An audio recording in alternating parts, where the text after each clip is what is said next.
Vedavi. Business studies, revision of chapter 1, most important topics and concepts likely to be asked in the exam this year. Most important topic in this chapter is levels of management. ये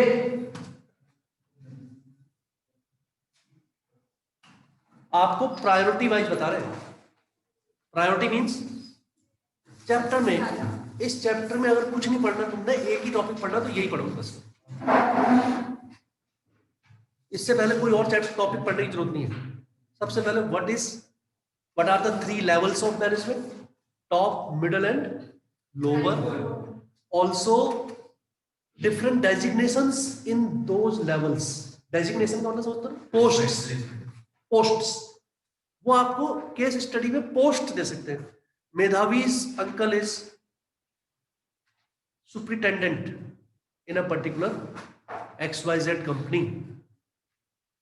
At what level of management is he working? What are his functions? अब आपने पहचानना है. आपको तीनों के function आते हैं. पहचाना आपने गलत, लोअर लेवल को आपने लिख दिया वहां पर मिडिल लेवल. मिडिल लेवल वाले को पहचान लिया कि ये फंक्शन है टॉप लेवल का. बस एक भी नंबर नहीं मिलेगा बेटा, जबकि आंसर आपका सही है. सही क्या है कि उस लेवल के आपने फंक्शन तो सही लिखे, बट वो लेवल था ही नहीं. आंसर वाज मिडिल लेवल और आपने लिख दिया टॉप लेवल. ऐसी गलती होती है. आपने लिखना था डिविजनल स्ट्रक्चर, लिख के आए हो फंक्शनल स्ट्रक्चर. तो पूरी बुक भी आपको याद है, तब भी आपके नंबर वहां पर जो है 10 आ सकते हैं 80 में से. आप सब कुछ लिख के आए हो, लेकिन वो नहीं लिख के आए जो पूछा था एग्जाम. उसके बदले में दूसरा लिख के आए हो. ऑब्जेक्टिव था, आपने वहां पर जो है मेथड लिख दिया.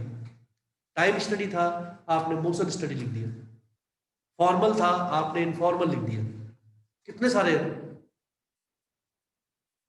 रिक्रूटमेंट था, आप सिलेक्शन की बात कर रहे हैं वहां पर. तो you have to be very very clear. और ये क्लियर कैसे होगा? सिर्फ ये रट्टा मारने से नहीं होगा. हर क्वेश्चन को ऐसे पढ़ा करो कि इसमें पहचानने के लिए, टू आइडेंटिफाई और टू एनालाइज कैसे पूछ सकते हैं. तो लेवल्स ऑफ फंक्शन, आपने जो फंक्शन याद किए that is secondary. Most important is कि आप पहचान सकें. तो उसमें आपने पोस्ट देखी होंगी ना, सीईओ, जनरल मैनेजर, ऑपरेटिंग, जितने भी आपके हायर लेवल में आएंगे वो सब आप लिखेंगे टॉप लेवल मैनेजमेंट. उसके बाद नीचे आ जाते हैं आप सेकंड लेवल में, departmental heads, right, simple managers of department, different departments. ये सब आपके उसमें आ जाएंगे मिडल में. सबसे लोअर में सुपरवाइजर्स और आपका फोरमैन्स, डेली वेजेस वर्कर्स जितने आते हैं सारे एम्प्लॉइज. ये आपका ऑपरेशनल लेवल भी कहते हैं ना, इसलिए उसे ऑपरेशनल लेवल और लोअर लेवल, जहां पर वर्क एग्जीक्यूट करना उनका काम होता है. मिडिल लेवल वाले का क्या काम है? To pass on the policies और the objectives of the business. जो टॉप लेवल मैनेजमेंट बनाता है उसको नीचे तक पहुंचाना. नीचे वालों को काम होता है फिर उसे एग्जीक्यूट करवाना. सो this is the most important question. Number 2 है इसमें coordination.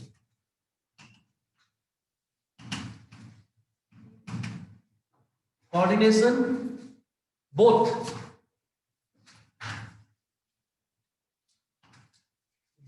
Coordination is the essence of management. Essence, ESSENCE, essence of management. कि coordination के बगैर तो भाई कुछ हो नहीं सकता, right? If there is no coordination, there is nothing. So coordination is the most important, indispensable part of the management. So coordination is required at all the levels of management, and coordination is required in all the functions of management. दोनों में आपको explain करना चाहिए कि different departments जो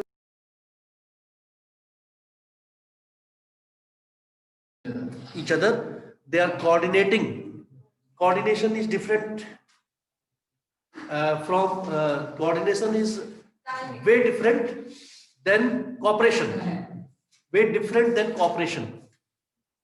किसी के साथ कोऑपरेट करना अलग चीज है और कोऑर्डिनेट करना अलग चीज है. In coordination you know exactly what is expected of you. In coordination you know exactly where to stand, what to deliver. इसको कहते हैं कोऑर्डिनेशन. जो आपने देखा होगा उसमें जो एक बैंड होता है ना, पूरा ग्रुप, म्यूजिकल जो बैंड ग्रुप होता है पूरा, उसमें जितने भी म्यूजिशियंस होते हैं वो एक दूसरे के साथ कोऑपरेट नहीं करते, कोऑर्डिनेट करते हैं. They coordinate with one another. Everyone knows वहां कहाँ उसको अपनी जो है इंस्ट्रूमेंट को बजाना है. जहां तबले की जरूरत नहीं हो तबला वाला अपने आप चुप हो जाएगा. ये कोऑर्डिनेशन है. लास्ट में आपने देखा होगा कैसा भी म्यूजिक चल रहा हो, लास्ट में सबका एक साथ बंद हो जाता है. कोई किसी को इशारा थोड़ी करता है. कैसे पता उन्हें कि सबने एक साथ यहां पर आके ही रुकना है. That is called coordination. Exactly at particular point of time they know to stop. They know to raise the beats. एकदम से फास्ट हो जाता है, कई बार एकदम से स्लो हो जाएगा. वो सब बिना किसी एक दूसरे को इशारा किए, वो सब सिंक्रोनाइजेशन है. It is called synchronization. So coordination is so important in an organization that all the levels of management should coordinate with one another, and also in all the functions of management it should be. तो इसलिए वो क्या है, essence of management है. फिर आपका importance of management. Management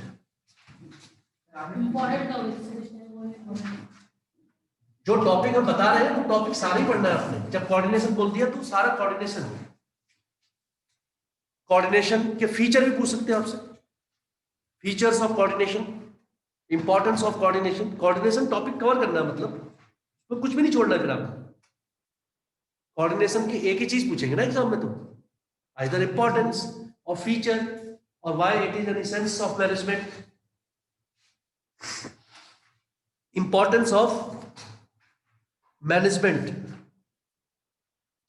जिसमें आपका जो फीचर्स ऑफ मैनेजमेंट इंक्लूडेड है.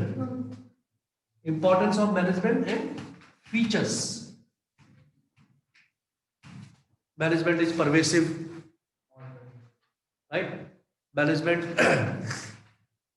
is multi-dimensional management, क्योंकि इसमें ह्यूमन, अदर रिसोर्सेस, आपका M, money, man power and machine, सभी जो है क्या है इन्वॉल्व है. उनका प्रॉपर मैनेजमेंट है. वो तो मल्टी डायमेंशनल है. एक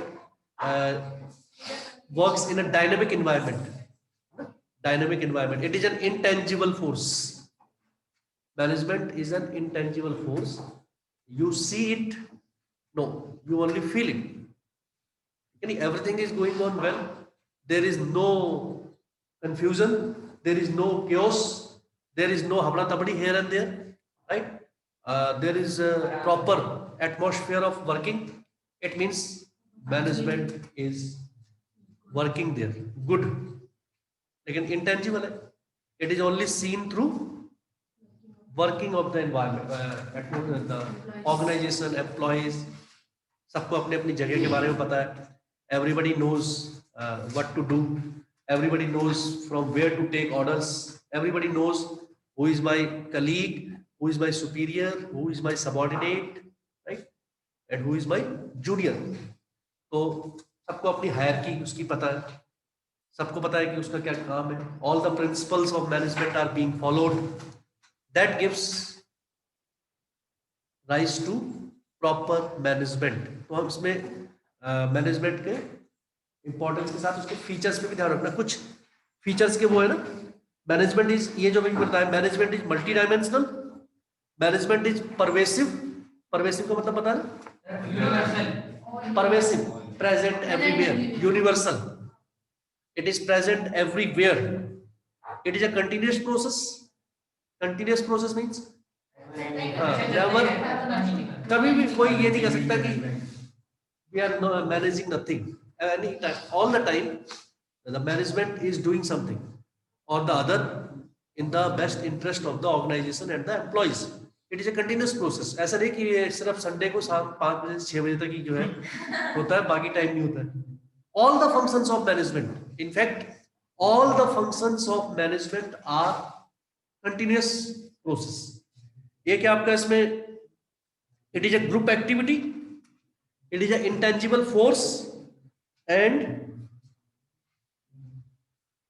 dynamic, जो बताया था डायनेमिक तो इसलिए बिकॉज इसमें तो बहुत सारे फंक्शंस इसके मैनेजमेंट में आपने पढ़े. All the functions of management are the backbone without which, हर फंक्शन की आपने इंपॉर्टेंस पढ़ी है, हर फंक्शन की पूरी प्रोसेस पढ़ी है. Out of 5 functions of management only 1 process will be asked in the exam. किसी एक की प्रोसेस पूछी जाएगी बस. इसमें से आप प्लानिंग को छोड़ दीजिए, प्लानिंग की प्रोसेस नहीं पूछी जाएगी. ज्यादातर जैसे कंट्रोलिंग की पूछी जाती है. Controlling is a very important function of management. Last वाला जो है, कंट्रोलिंग अगर नहीं है सही से किसी भी मैनेजमेंट में, अगर वहां पर ऑब्जर्वेशन नहीं है, मॉनिटरिंग नहीं है सही से, तो जो कुछ भी आपने प्लान किया है, ऑर्गेनाइज किया है, जो भी डायरेक्शंस दी है, वो सब क्या हो जाएंगे, बेकार हो जाएंगे. Because there is no controlling, nobody is there to check, nobody is there to monitor, right, supervise. No leader is there, proper managers are not there जो गलतियां बता सके, लोगों को पकड़ सके, पेनलाइज कर सके, करेक्टिव मेजर्स दे सके, टारगेट अचीव हुआ है या नहीं हुआ है ये देख सके. So controlling is very important function. Last इसलिए controlling is looking backward whether everything we planned is according to our.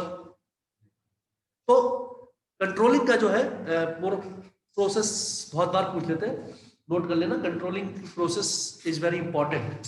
Out of all 5 ये सबसे ज्यादा इंपॉर्टेंट है. मतलब फिर आपका इसमें objectives of management, societal objective, personal objective, monetary economic objective, है ना. ऑब्जेक्टिव्स ऑफ मैनेजमेंट में, ऑब्जेक्टिव्स में आपसे केस स्टडी पूछ सकते हैं, नॉट डायरेक्टली. केस स्टडी कि एक पूरा पैराग्राफ दिया है, उसमें आपको पहचानना है कि कौन सा ऑब्जेक्टिव है. Which objective of management is highlighted in the above case, above paragraph. तो वो सोसाइटल ऑब्जेक्टिव भी हो सकता है. इसमें आप देख रहे हैं कि जिस पैराग्राफ में बताया गया किस तरीके से सोसाइटी के लिए कोई चैरिटेबल, कोई इस तरह के ऑर्फनेज वगैरह पे वो हो रहा है, तो वो आप बताएंगे कि ये कौन सा ऑब्जेक्टिव मैनेजमेंट पूरा कर रहा है यहाँ पर, सोसाइटल. फिर कहेगा what are the other 2 objectives and explain them. तो एक पहचाना आपने, करेक्ट, फिर दूसरे ऑब्जेक्टिव्स को आपने एक्सप्लेन किया. Very important objectives.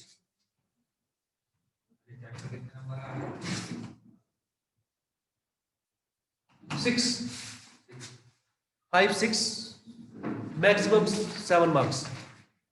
क्योंकि एक क्वेश्चन इसमें आता है बड़ा 5 मार्क्स में, 4 मार्क्स में, बाकी 1 मार्क्स में. 2 नहीं आएंगे, 1 ही आएंगे. 2 क्वेश्चन वाले वो है सेकंड पार्ट में, डायरेक्टिंग है, ऑर्गेनाइजिंग है, और ये 3 तो बहुत ही इंपॉर्टेंट है. स्टाफिंग, डायरेक्टिंग, ऑर्गेनाइजिंग, जिसमें 8 नंबर तक आ जाता है. Principle of management good chapter है,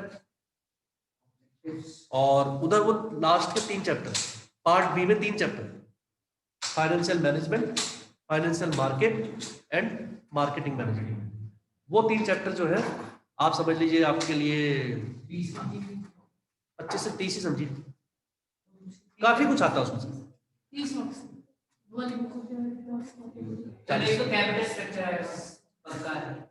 वो सब बता रखा है मैंने क्या क्या आएगा. अभी हम उसकी बात नहीं कर रहे, हम इसकी बात कर रहे हैं अभी.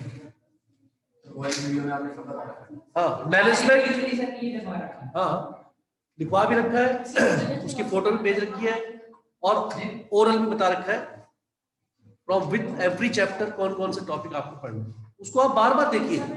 आपने आज एक चैप्टर का देख लिया, नोट कर लिया, अगली बार दूसरा. एंड हाउ टू स्टडी, एक टॉपिक में भी व्हाट टू स्टडी, और वो सारा का सारा प्रायोरिटी वाइज है. अगर मैं ये बता रहा हूँ आपको कैसे पढ़ना, तो आप ऐसे ही पढ़िए इसे. ये नहीं कि ऑब्जेक्टिव ऑफ मैनेजमेंट पढ़ लिया, ये पढ़ लिया है कि भाई ये भी पढ़ लूँ बाद में. आप पहले ये पढ़ लो, फिर ये पढ़ लो, फिर ये पढ़ लो, ऐसे, ताकि छूट जाए तो लेस इंपॉर्टेंट चीज छूटे, मोस्ट इंपॉर्टेंट चीज आप कर लें. टाइम तो लिमिटेड है ना सबका, तो इसलिए बहुत जरूरी है. लास्ट टॉपिक है इसमें जो अब कम पूछा जाता है, मैनेजमेंट बिजनेस प्रोफेशन एंड नहीं sorry management as science art and profession. How is management science, how it is art, and how do you say it is profession also? And management is a trinity, TRINITY. Trinity means मिला जुला. इन तीनों को मिला के management एक खिचड़ी है. Science भी है, आर्ट भी है, और एक मैनेजर जो है वो उसके पास साइंटिफिक अप्रोच भी होती है, वो आर्टिस्टिक भी होता है, because he deals with humans. एक इंजीनियर है, वो डील करता है मशीन के साथ, रोबोट्स के साथ, कंप्यूटर्स के साथ नॉर्मली. एक मैनेजमेंट में जो एक मैनेजर होता है, जिसमें सब कुछ मैनेज करना होता है, उसका मेन पाला किससे पड़ता है? ह्यूमन बीइंग से. और ह्यूमन बीइंग से ज्यादा कॉम्प्लेक्स कोई भी चीज नहीं है इंडिया में. इंडिया में नहीं, मतलब वर्ल्ड में. इंडियंस तो ज्यादा ही होते हैं उसमें. तो एक पर्टिकुलर सॉल्यूशन सबके लिए काम नहीं करता है, ठीक है नहीं. एक पर्टिकुलर सॉल्यूशन सबके लिए काम नहीं करता है. एक एम्प्लॉय है जो सिर्फ मनी ओरिएंटेड है, जब तक उसे कहीं पर मनी दिखाई नहीं दे वो काम करने को तैयार नहीं. तो उससे कहेंगे कि भाई देख, तुझे जो 10% कमीशन इसमें मिलेगा, तो वो काम करने को तैयार हो जाएगा कि अभी 8 मिल रहा 10 मिलेगा. एक दूसरा है, वो खाली नॉन मॉनेटरी इंसेंटिव से ही मान जाता है. उसको बुलाया, उसको ये है हमारे सबसे ज्यादा काबिल, उसको हार बना दिया, वो उसमें खुश, वो वैसे काम करने को तैयार है, ठीक है ना. एक जो है छुट्टी नहीं लेना चाहता, daily he want to come and work, he is highly motivated from within. एक को 50 साम दाम दंड भेद उसको सारे यूज कर लिए, लेकिन वो जो है जब देखो तब छुट्टी मारने की उसमें रहता है. और हमें पता भी है कि ये फॉल्स वो देके, एक्सक्यूजेस देके, रीजंस देके जो छुट्टी मार रहा है कि मेरे पिताजी मर गए, मेरे पिताजी के पिताजी मर गए, और मेरे ये पड़ोसी का ये हो गया, वो हो गया. एक ही आदमी को कई कई बार मार दे रहा है छुट्टी लेने के लिए. पता भी है हमको, लेकिन हम कुछ कर नहीं पा रहे क्योंकि उसकी छुट्टी उट्टी बनती है जाए तब देनी पड़ती है उसकी. तो एक ही प्रॉब्लम के लिए भी डिफरेंट डिफरेंट क्या होने चाहिए? अप्रोच. इसके पास होंगे वो मैनेजर के पास, इसको कहते हैं आर्टिस्टिक, उसके अंदर क्या है? काबिलियत. तीसरा प्रोफेशन. प्रोफेशन है ये, मैनेजमेंट इज अ प्रोफेशन. भाई पूरी स्टडी उसकी वैसी होती है साइंटिफिक उसके, और ये प्रोफेशन भी है. दो अभी इसको पूरी तरीके से प्रोफेशन नहीं माना गया. It is a social science. It is a, क्योंकि अभी इसमें प्रोफेशनल बहुत सारे वो नहीं आए, जैसे कहते हैं ना लॉज, बायलॉज, रूल्स, रेगुलेशंस, ऐसे नहीं है. कोई भी मैनेजर बन सकता है, जरूरी नहीं उसके लिए वो MBA करे, मतलब, या उसके लिए उसके पास कोई क्वालिफाइड डिग्री हो. अपना बिजनेस है अपना, वो है तो मैनेजर खुद ही हो गई, चाहे वो 10वीं फेल हो बच्चा, वो बैठ जाता है जनरल मैनेजर की कुर्सी पे. तो उसके लिए उसको वैसी कोई क्वालिफिकेशन की जरूरत नहीं है. वो जनरल मैनेजर है और कंपनी का मालिक है, but he does not have that qualification. उसके अंडर में हो सकता है जो काम कर रहे हो वो डबल MBA हो, लेकिन वो रिक्वायरमेंट नहीं है. तो इसलिए अभी ये पूरी तरीके से प्रोफेशन नहीं है. जैसे अगर आप डॉक्टर है तो MBBS होने चाहिए, राइट, या आपके पास दूसरी डिग्री होनी चाहिए कोई. डॉक्टर तो वैसे भी है, बट दे आर कॉल्ड झोला छाप डॉक्टर्स. तो बट उसमें, लेकिन उसको डॉक्टर मानते नहीं है, वो एक डिग्री होनी चाहिए उसके पास.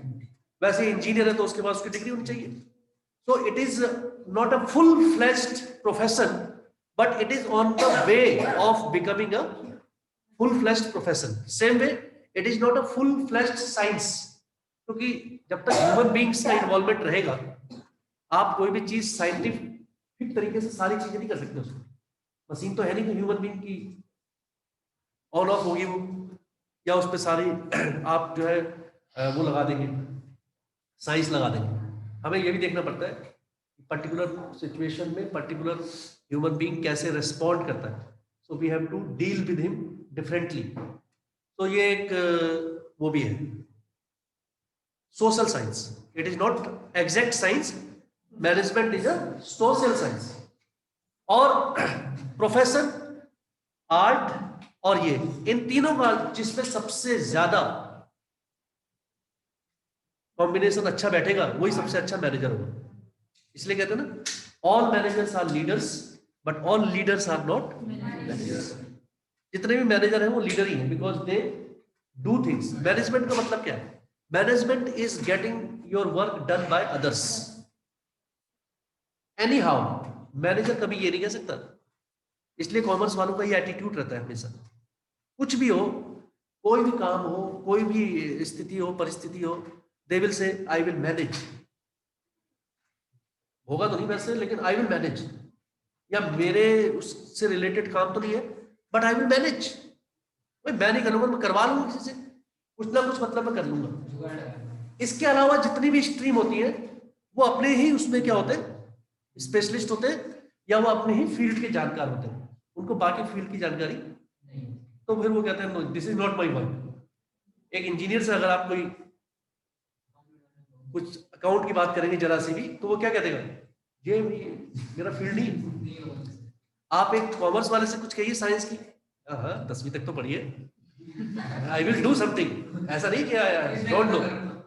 कुछ हमारे जैसे भी होते हैं 12th तक साइंस वाले, कुछ ऐसे होते हैं जो बीएससी करने के बाद फिर जो है बीकॉम कर लेते हैं, एमकॉम कर लेते हैं। तो साइंस आगे तक रहता है, उसके जीन में कहीं ना कहीं थोड़ा बहुत साइंस रहता ही है। बचपन में मार मार के पढ़ाया होता टीचर ने, उस साइंस का उसके अंदर कुछ तो होता ही है। तो ये कहते हैं, वो नहीं कह पाएगा ऐसा उसने, क्योंकि उसके बाद किसी और स्ट्रीम को टच ही नहीं किया। That is why it is said that the commercians are allrounders. इसलिए वो आपको हर फील्ड में देखेंगे। वो डॉक्टरी लाइन में भी कहीं घुसे होंगे, एमआर बने होंगे, वो अकाउंट में भी होंगे, वो आपका फोटोग्राफी में मिल जाएंगे आपको, है वो आपको इंजीनियरिंग लाने उसमें भी मिल जाएंगे, कंप्यूटर फील्ड में मिल जाएंगे, बैंक्स में मिल जाएंगे, स्कूल्स में मिल जाएंगे। लेकिन अगर कोई हाई टेक किया हुआ बिल्कुल कि वो इंजीनियर बना हुआ है, तो फिर वो आपको जो है गिने चुने उसमें मिलेंगे। So that is why this particular line is more open to different jobs and different fields. इसलिए ज्यादातर ये लोग खुश रहते हैं, बाकी हमेशा टेंस रहते हैं, पजल रहेंगे। They will have lot of money, but they have no peace of mind.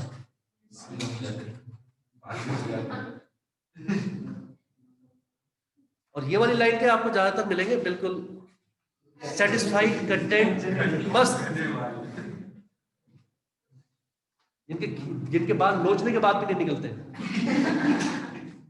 क्योंकि टेंशन नहीं रहती कोई, all free. So this is in this particular chapter. इसमें अगर कोई इंपॉर्टेंट चीज तुम्हें पूछनी हो तो you can ask. Tomorrow Monday we will have second chapter. मैं लाइन से पढ़ाऊंगा।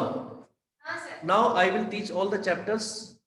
अब जैसे मैंने तुम्हें बोल दिया ये फर्स्ट चैप्टर है, इसमें ये और सेकंड चैप्टर का एक बार देख लेना, और मुझसे उस दिन आप ये वाले प्रिंसिपल्स पूछना जो आपको लगता है कि एक्सप्लेन करनी चाहिए दोबारा, right? Because we have limited time, so we will go accordingly that सही टाइम में जो है सारा कुछ पूरा हो जाए।